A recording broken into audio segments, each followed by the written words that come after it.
ang mahiwagang kuweba ng San Roque. Sa isang tahimik na bayan sa probinsya ng Negros, may isang kuweba na matagal nang pinaniniwala ang may taglay na hiwaga. Tinatawag ito ng mga taga roon na Kuweba ng San Roque.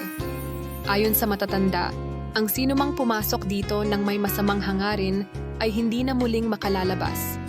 Ngunit, kung ikaw ay may dalisay na puso, bibigyan ka ng kuweba ng isang biyayang hindi mo inaasahan. Isang araw si Daniel, isang batang manunuklas na mahilig sa pakikipagsapalaran, ay nakarinig ng isang kwento mula sa kanyang lolo. Noon daw ay may isang mahirap na mangingisda na pumasok sa kuweba upang maghanap ng matitirhan. Paglabas niya, ang dala niyang lumang bangka ay naging bago at hindi na siya nagutom muli. Dahil sa matinding kuryosidad, nagpa siya si Daniel na tuklasin ang loob ng kuweba. Kahit maraming babala mula sa matatanda, hindi siya natinag. Isang hapon, dinala niya ang kanyang ilawan at pumasok sa madilim na lagusan ng kuweba. Habang siya'y naglalakad sa loob, biglang humangin ng malamig at naramdaman niyang may bumubulong sa kanya. Nanginginig man sa takot, nagpatuloy siya hanggang sa marating ang isang malaking silid sa loob.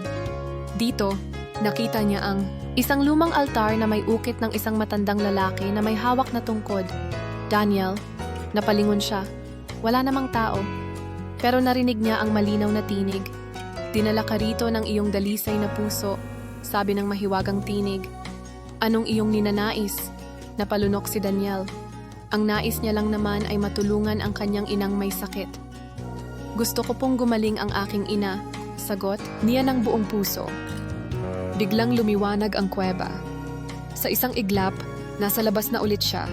Hawak ang isang maliit na bote ng gintong likido. Pag-uwi niya, ibinigay niya ito sa kanyang ina. At sa loob lamang ng isang araw, gumaling ito ng hindi inaasahan. Mula noon, hindi na muling nagtangkang pumasok si Daniel sa kuweba. Ngunit nanatili sa kanyang puso ang hiwagang natuklasan niya, na ang tunay Na biyaya ay para lamang sa mga taong may dalisay na hangarin.